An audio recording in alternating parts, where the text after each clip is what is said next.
किसान इस वक्त दिल्ली के चारों तरफ जो बॉर्डर है उस पर डट गए और सरकार के सामने अपनी मांगों को पुरजोर तरीके से रख रहे हैं। लेकिन किसान के इस आंदोलन को लेकर के कई बड़े सवाल भी है।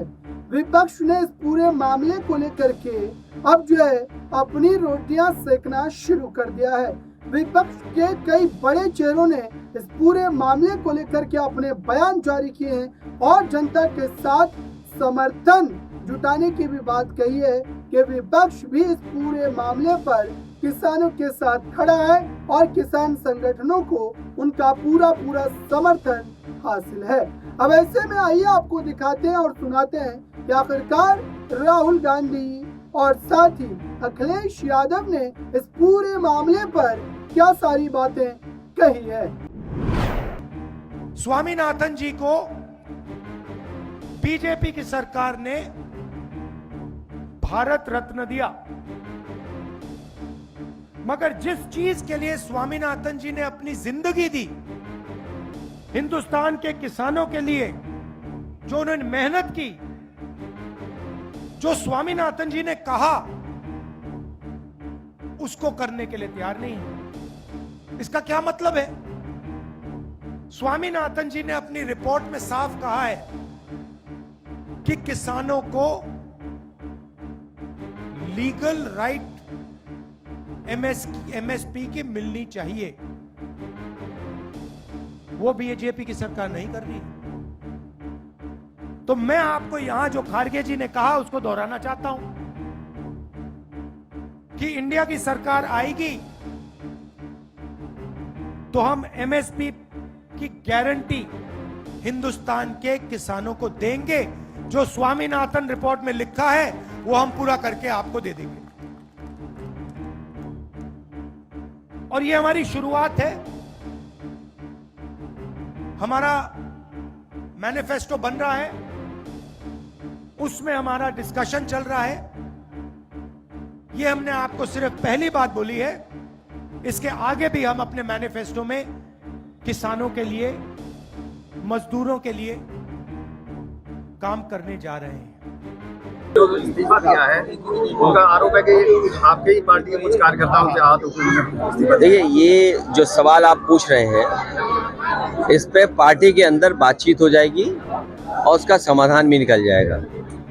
इससे भी ज़्यादा महत्वपूर्ण ये है कि पूरा किसान आंदोलन कर रहा है और पूरा देश का किसान भारतीय जनता पार्टी से जानना चाहता है कि जिन्होंने ये सपना दिखाया था कि आय दोगुनी हो जाएगी, और अभी जब भारत रत्न दिया स्वामीनाथन जी को और देश के हमारे किसानों के नेता चौधरी चरण सिंह जी को, उससे किसानों की उम्मीद और बढ़ गई कि सरकार उनकी सुनवाई करेगी, एमएसपी देगी, एमएसपी के लिए कोई कानून बनाएगी। लेकिन जिस तरह सरकार का व्यवहार है, कीलें लगा देना, अगर वो निकल रहे हैं तो रोकने के लिए तमाम चीज़ों का इंतज़ाम कर देना, प्रशासन पूरी तरीके से पुलिस लगा करके आंसू गैस गोले चला करके उन्हें रोकना चाहती है। आखिरकार आप भारत रत्न एक तरफ दे रहे हैं और दूसरी तरफ किसानों को आप रोकना चाहते हैं, उनकी मांग नहीं मानना चाहते। आखिरकार भारतीय जनता पार्टी चाहती क्या है? जो लोग सपना दिखा रहे हैं कि 5 लाख ट्रिलियन डॉलर की इकोनॉमी बन जाएगी, सच्चाई ये है कि किसानों की आय दोगुनी अगर हो जाए तो आपकी 5 ट्रिलियन डॉलर नहीं, हो सकता है 10 ट्रिलियन डॉलर इकोनॉमी भी बन जाए। और जो लोग ये कहते हैं कि हमारी दुनिया में 5वीं अर्थव्यवस्था बन गई है, ये 5 से दूसरे नंबर में भी पहुंच सकती है अगर ये सरकार किसानों को एमएसपी दे दे और किसानों की आय दोगुनी कर दे। अध्यक्ष जी, कल पल्लवी पटेल ने कहा कि पीडीए ने 3 लोगों का राज्यसभा टिकट घोषित। तो आपने देखा दर्शकों, अब इस पूरे मुद्दे के बाद एक बात ये कही जा रही है कि आखिरकार ये जो स्थिति बनी है और इसको लेकर के ये जो तमाम के तमाम मामले हमें इस समय देखने को मिल रहे हैं, इसके पीछे क्या किसान जो अपनी मांग को रख रहा है उसमें विपक्ष क्या अपने मतलब को तलाश रहा है? इस पूरे मामले पर जो भारत बंद का ऐलान किया गया था 16 तारीख को राकेश टिकैत के नेतृत्व में, उस पूरे मामले पर हमने एक रिपोर्ट तैयार की है, देखिए। भारत बंद की स्थिति से आम लोग परेशान थे। ये देख रहे हैं ट्रैफिक जाम, इससे रोज लोग जूझ रहे हैं। किसान आंदोलन के बीच भारत बंद रहा। संयुक्त किसान मोर्चा ने भारत बंद का ऐलान किया था। किसान संगठन इसके तहत ग्रामीण भारत बंद बुलाया गया था। गांव-गांव में फिर भी इसका असर नजर आया, लेकिन भारतीय किसान यूनियन ने जो भारत बंद का समर्थन किया था, सुबह 6 बजे से शाम 4 बजे तक ग्रामीण भारत बंद किया गया 16 तारीख को। लेकिन इस बंद का देश भर में कोई खासा असर उस तरीके से नजर नहीं आया। पंजाब हरियाणा के कुछ हिस्सों तक ही सीमित थी, लेकिन दिल्ली एनसीआर में दुकानें, शैक्षणिक संस्थान खुले रहे। आम दिन की तरह या सामान्य तरीके से कामकाज होता रहा। देश के बड़े राज्यों में बंद का कोई असर नहीं दिखा। उत्तर प्रदेश, मध्य प्रदेश, राजस्थान में कोई असर नहीं दिखा। व्यापारियों के बड़े संगठन कैट आंदोलन में शामिल नहीं था। इस वजह से भी भारत बंद का असर नहीं हुआ। हरियाणा के कुछ इलाकों में आंदोलन विरोधी रैली भी निकाली गई, लेकिन रैली में शामिल युवाओं ने आंदोलन को लेकर सवाल उठाए। राजनीतिक रोटी सेकने की भी बड़ी बड़ी बातें कही गई। सरकार के खिलाफ चुनौतियां भी पेश की गई। आम लोगों का नुकसान हो रहा है। किसान आंदोलन के कारण यह हाल है। दिल्ली एनसीआर में जो ट्रैफिक आपको इस वक्त नजर आता है, वो भी स्थिति की गंभीरता को दर्शा रहा है। गाड़ियों की लंबी लाइन लगी है। लोगों को कई घंटे ट्रैफिक जाम से जूझना पड़ रहा है। नोएडा से दिल्ली जाने वाले रास्तों में भारी जाम लग गया है। गाजीपुर बॉर्डर पर भी कई किलोमीटर तक गाड़ियों की लाइनें दिखी हैं।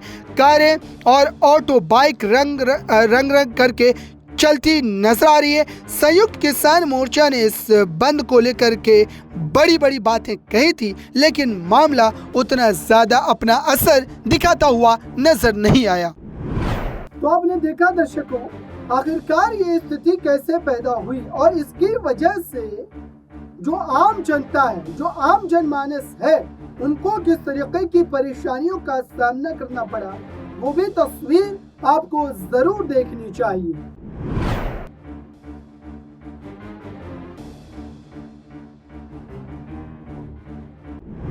तो आपने देखा दर्शकों, आखिरकार पंजाब और हरियाणा के किसान ही इस पूरे मामले पर इतने ज्यादा अग्रसर क्यों नजर आते हैं? क्यों आपको सड़कों पर हरियाणा और पंजाब के किसान ही दिखते हैं, या फिर एमएसपी को लेकर के वही इतनी ज्यादा आवाज बुलंद करते नजर आते हैं? ये जहन में आपके सवाल जरूर होगा दर्शकों। और इस पूरे मामले को लेकर के हमारी इस रिपोर्ट को आप एक बार जरूर देखिए।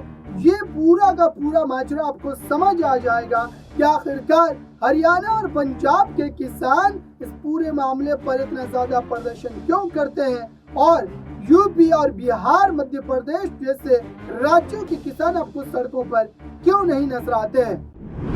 आप देश के किसी कोने में भी रहते हो, लेकिन इसमें पंजाब और हरियाणा का किसान है, आपके दिमाग में होगा कि पंजाब और हरियाणा का किसान ही क्यों इतना उग्र है, वही क्यों प्रदर्शन कर रहा है, वही क्यों एमएसपी की मांग कर रहा है। यूपी के, दूसरे राज्यों के, बिहार के या फिर मध्य प्रदेश के किसान क्यों नहीं कर रहे हैं। तो आपको ये वजह बताता हूँ कि आखिरकार ये पूरा का पूरा मामला क्यों नजर आता है। साधारण सी वजह है, पंजाब और हरियाणा यहीं के किसान ज़्यादातर जो प्रदर्शन कर रहे हैं, पंजाब और हरियाणा के सबसे ज़्यादा आप कह सकते हैं कि किसान धान उगाते हैं, और इसी वजह से वो इस पूरे मामले को लेकर इतना ज़्यादा उग्र प्रदर्शन कर रहे हैं। दो राज्य, यहाँ के लोगों की मुख्य कमाई का जरिया खेती है। देश के अलग अलग हिस्सों में यहाँ का धान भेजा जाता है।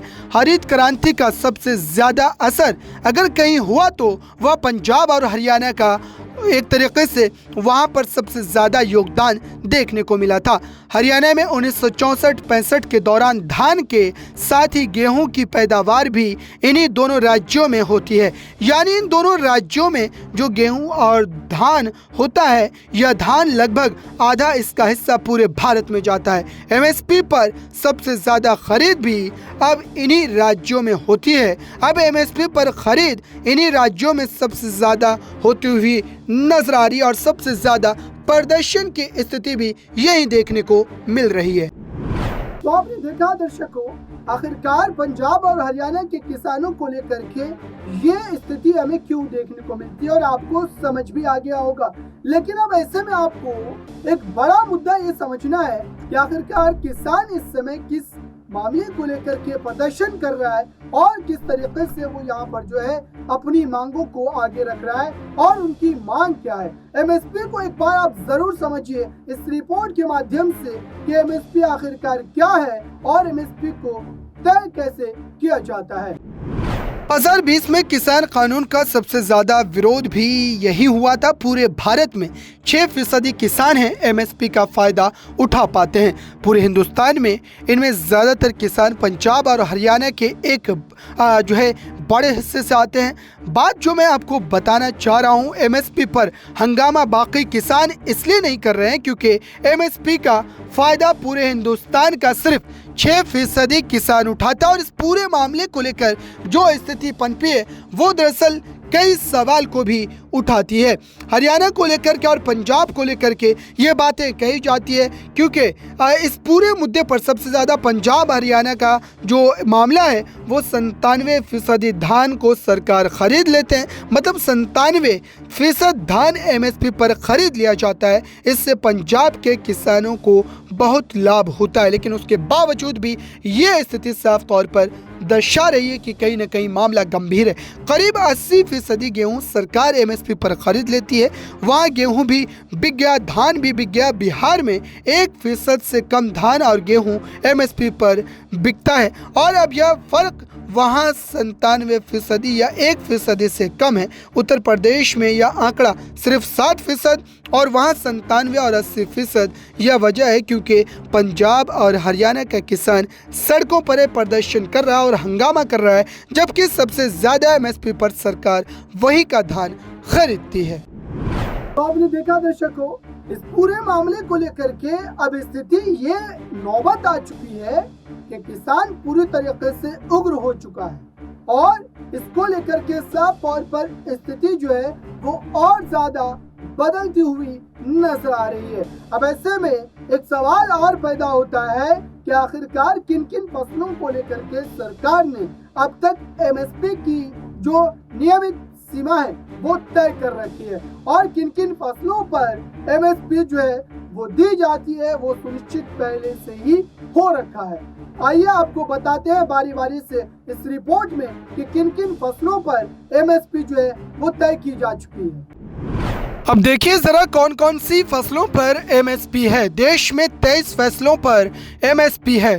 23 कौन कौन सी फसलें हैं बहुत कम लोग जानते हैं। आइए आपको बताते हैं और आपके लिए जानना ज़रूरी है कौन कौन सी फसल है जिस पर एमएसपी है।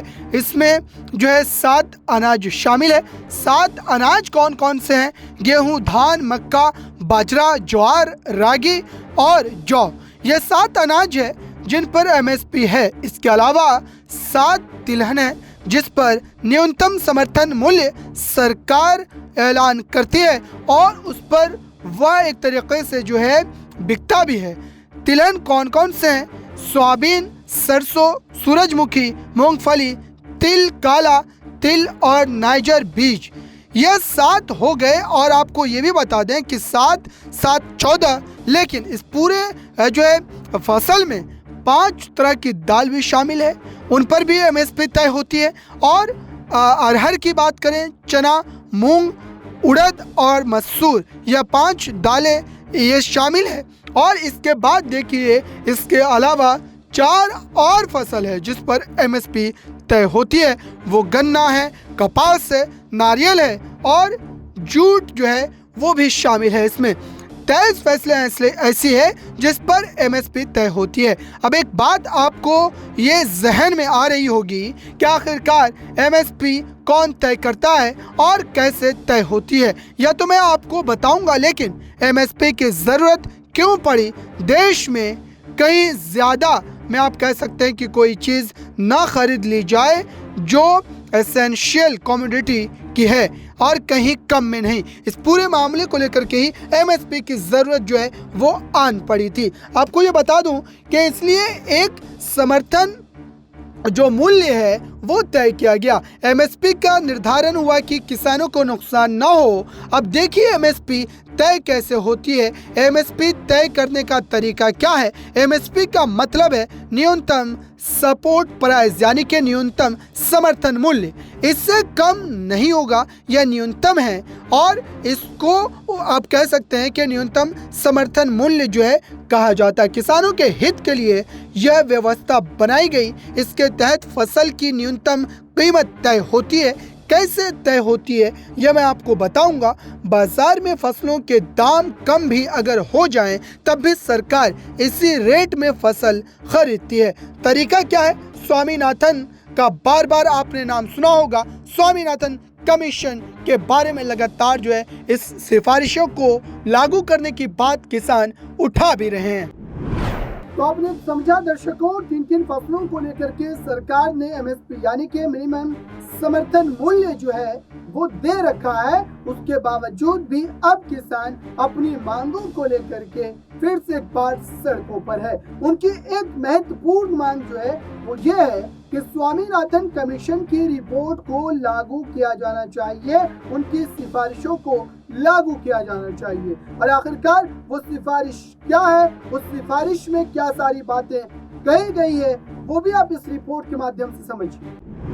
वैज्ञानिक स्वामीनाथन जिनको भारत रत्न दिया गया, तो स्वामीनाथन साहब के नेतृत्व में कमीशन आयोग बना और आयोग ने एमएसपी का एक फॉर्मूला तय किया कि आखिर किसानों की फसलों का न्यूनतम समर्थन मूल्य कैसे तय किया जाए, इसके लिए क्या क्या किया जाए और इसे C2+C2 का 50% आप कह सकते हैं कि जोड़ करके निकाला जाता है। कैसे? अब यह C2 क्या है? आप सोच रहे होंगे कि C2 का मतलब है कॉस्ट, यानी फसल पर कुल खर्च कितना आया। कुल खर्च में क्या क्या है यह मैं आपको बताने जा रहा हूँ। फसल खर्च निकालने का भी एक तरीका है, इसे A2+AL को जोड़कर निकाल सकते हैं। A2FL क्या है? A2 का मतलब है फसल पर कुल खर्च, कुल लागत कितनी आई है। इसमें बीज, खाद, कीटनाशक पर खर्च को जोड़ा जाता है। किसान ने अपनी फसल उगाने के लिए बीज और उस पर जो कीटनाशक की दवाइयाँ इस्तेमाल की गई है उसका कुल खर्च कितना आता है, उसको एक साथ जोड़कर सबके दाम को आप जोड़ लीजिए और फिर उसके बाद उस पर 50% अतिरिक्त राशि जो है जोड़ दी जाए, जिसको लेकर के स्वामीनाथन कमीशन ने अपने सिफारिश में कहा था कि किसानों की मेहनताना, किसानों की बीज की रकम और किसान जो कीटनाशक का इस्तेमाल करते हैं उन तमाम कीमतों को जोड़ने के बाद उस पर 50% अतिरिक्त उन्हें जो है पैसा दिया जाए और फिर उस माध्यम से एमएसपी का जो फॉर्मूला है वो तय किया गया था। तो आपने देखा दर्शकों, कुल मिलाकर के ये पूरा का पूरा माजरा जो है वो किसानों से जुड़ा हुआ मैंने आपको बताया और समझाया और ये कहीं ना कहीं स्पष्ट करने की कोशिश की कि एमएसपी क्या है, अब तक किन किन फसलों पर सरकार ने जो है एमएसपी लागू कर रखी है और जो आम जनमानस को भारत बंद की वजह से या फिर किसानों के प्रदर्शन की वजह से दिक्कतें पेश आई है वो भी बताया। लेकिन आगे अब देखना ये है कि आखिरकार किसान अपने इस आंदोलन को लेकर के जो स्थिति पैदा कर रखे हैं उस पर अब खुद किसान क्या सारी बातें कह रहे हैं और किसानों की इस बात का सरकार पर कितना असर देखने को मिल सकता है। देखिए किसान अपनी बात को, अपने पक्ष को सरकार तक किस तरीके से रख रहे हैं और अब उनके जो मिजाज की अगर बात की जाए तो क्या बदलने वाला है, क्या वो सरकार के साथ समझौते की स्थिति में आ जाएंगे।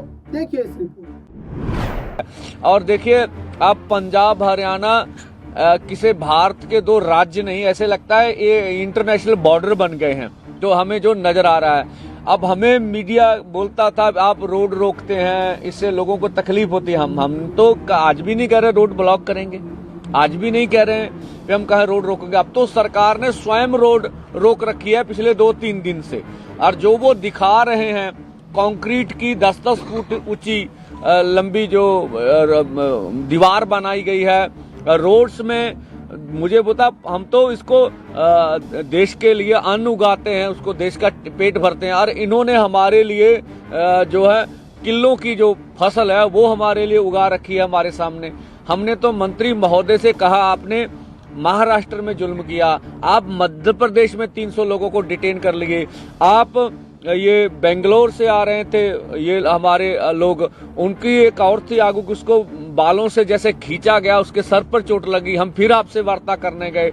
आपने उड़ीसा में 100 किसान आ रहे थे, टिकटें ली हुई थी, उनको अरेस्ट कर लिया। आप इतना कुछ कर रहे हैं, फिर भी हम आपसे वार्ता करने पहुंचे।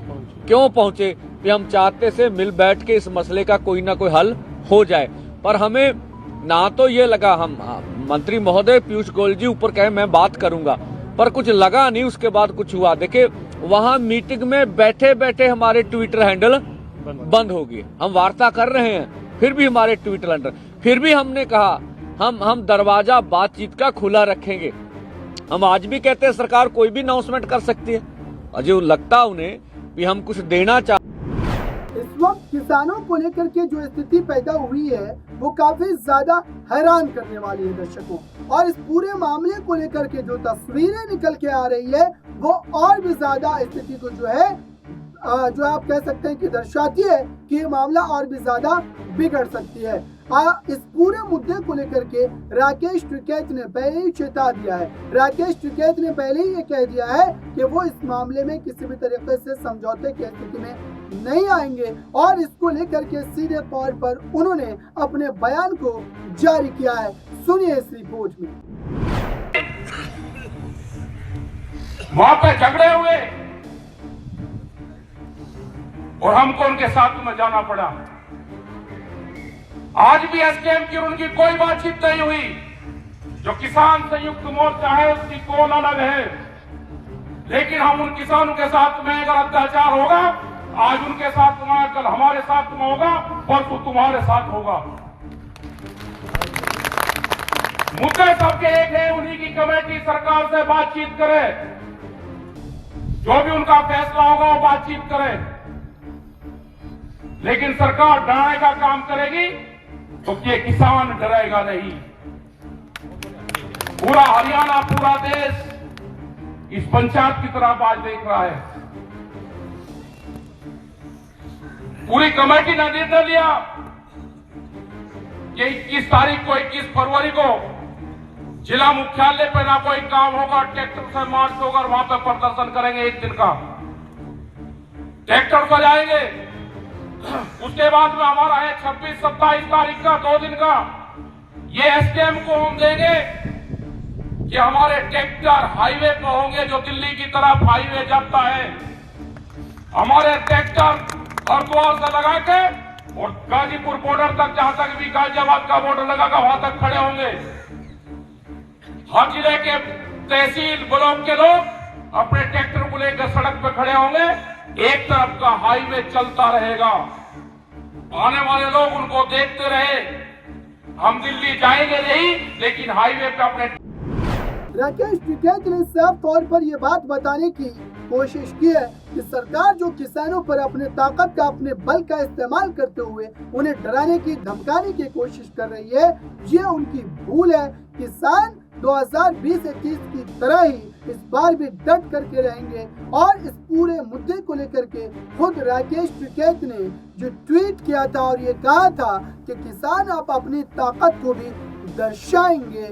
देखिए उनके इस ट्वीट को। तो आपने देखा दर्शकों, आखिरकार ये स्थिति क्यों पैदा हो रही है, और इसको लेकर के सरकार की जो तैयारियां हैं, सरकार ने जो बैरिकेडिंग लगाई है, सरकार ने जो सड़कों पर जो कंक्रीट के ब्लॉक बिछा दिए हैं, वो भी तस्वीर हैरान करने वाली है। आप देख रहे हैं मेरे स्क्रीन पर किस तरीके से इस पूरे मुद्दे को लेकर के स्थिति कहीं न कहीं नाजुक जो है बनती चली जा रही है, लेकिन किसान अभी भी इस पूरे मामले को लेकर के सड़कों पर डटा हुआ है। और इस पूरे मुद्दे को लेकर के अर्जुन मुंडा की भी इस बात को आप एक बार जरूर सुने, अर्जुन मुंडा क्या कह रहे हैं, और उन्होंने अपनी ट्वीट के माध्यम से भी ये बातें बताने की कोशिश की थी।